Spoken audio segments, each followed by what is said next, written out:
Vector graphics are mathematically plotted equations. Raster graphics are pixels. Vector graphics are totally scalable because all of their shapes, their lines, their curves, their polygons, are little mathematical equations that define them. Raster graphics, made up of pixels, are going to allow you to have smoother and more photorealistic appearance, but they're not very scalable. Vector graphics are created in programs that are specially built to make vector graphics. You can see this is a beautiful piece of art. It's got a lot of complexity to it. Very nice graphic.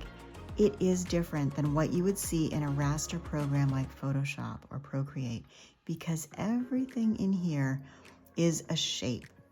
Everything is a very deliberate shape that has points and curves and fills.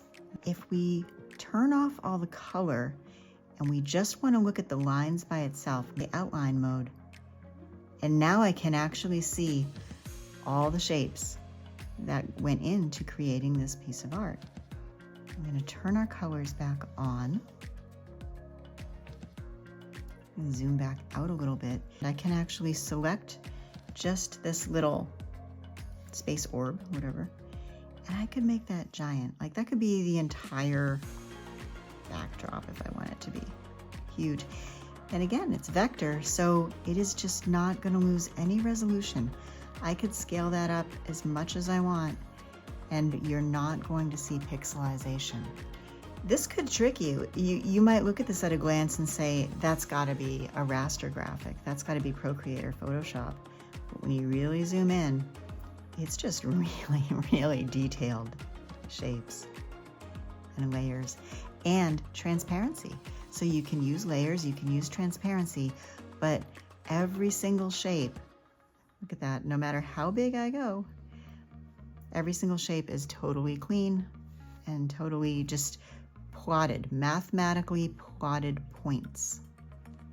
Ultimately, the decision to use raster or vector art programs comes down to what are you going to need the graphic for, and also the process.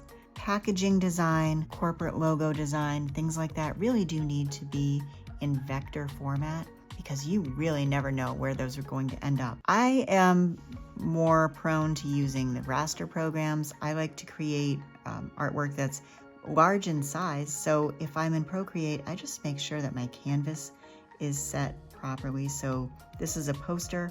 I've set this to be 24 inches by 36 inches at 300 dpi, so I know it's going to print very nicely. I don't expect it to ever be printed larger than 3 feet tall, so I'm fine with that. And in fact, this is part of a design that's in a deck of cards, so I can always scale it down to, you know, something that's 3 inches, but it can also be a 36-inch poster. And with raster, I have all the nice paintbrush effects and just things that I'm very comfortable working with and able to have a more organic workflow rather than plotting every little shape and line, very calculated. I hope this gave you good insight into the differences between the two formats. Thank you for watching, and please be sure to like and subscribe for more art insights.